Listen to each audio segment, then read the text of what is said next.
আসসালামু আলাইকুম, সবাই কেমন আছেন? আলহামদুলিল্লাহ, আমি ভালো আছি।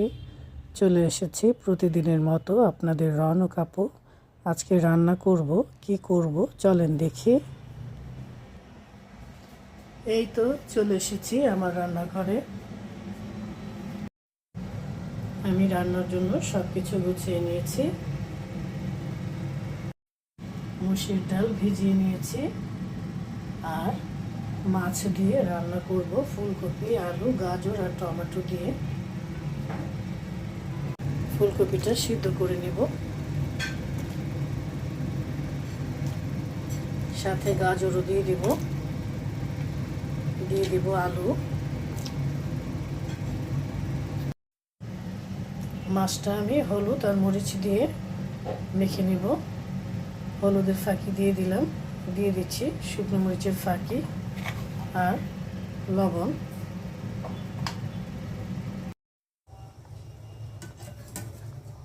ফুলকপি, গাজর, আলু সিদ্ধ হয়ে গেছে, এখন উঠিয়ে নিচ্ছি।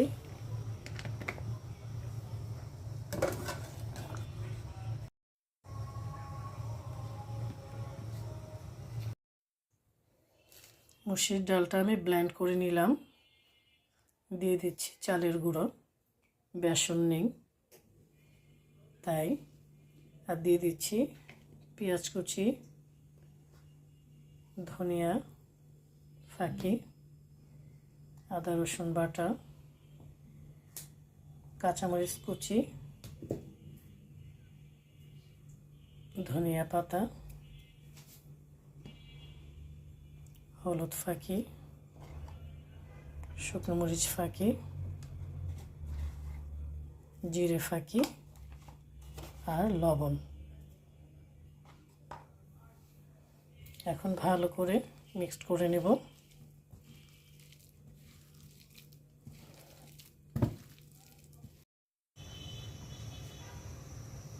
তেল দিয়ে দিচ্ছি, প্রথমে ডালের বড়াটা ভেজে নেব।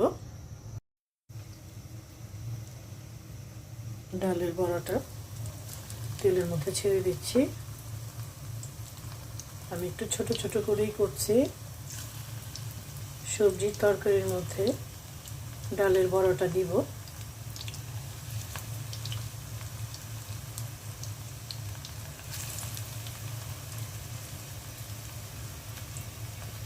বড়াগুলো ভাজা হয়ে গেছে, এখন তেলটা সেকে আমি উঠিয়ে নিচ্ছি।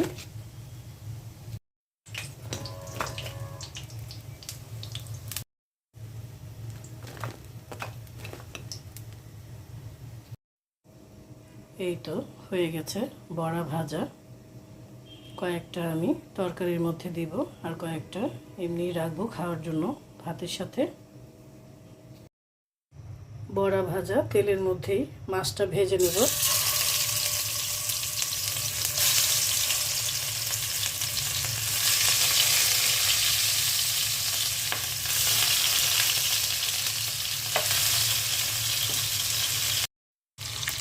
এক পাশে মাছ ভাজা হচ্ছে, আরেক পাশে ভাত বসিয়ে দিয়েছি। মাছ ভাজা তেলের মধ্যে পেঁয়াজ দিয়ে দিয়েছি। এখন মশলা দিয়ে দিচ্ছি। হলুদের গুঁড়ো, শুকনো মরিচের গুঁড়ো, ধনিয়া ফাঁকি, জিরা ফাঁকি দিয়ে দিয়েছি। আদা রসুনের পেস্ট দিয়ে দিলাম। দিয়ে দিচ্ছি অল্প করে পানি আর লবণ। এখন মশলাটা ভালো করে কষিয়ে নেব। দিয়ে দিচ্ছি কাঁচামরিচ। সবজির তরকারিতে টমেটো দিলে ভালোই লাগে খেতে।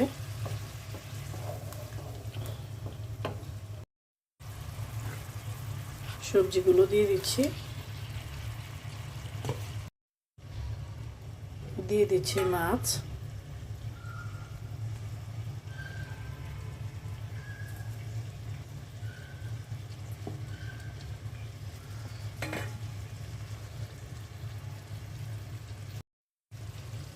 পানি দিয়ে দিচ্ছি। পরে দিয়ে দিচ্ছি ধনিয়া পাতা।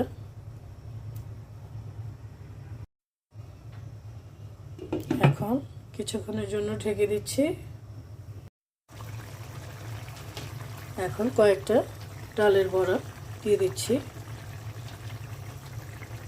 এই তরকারিটা খেতে কিন্তু দারুণ লাগে।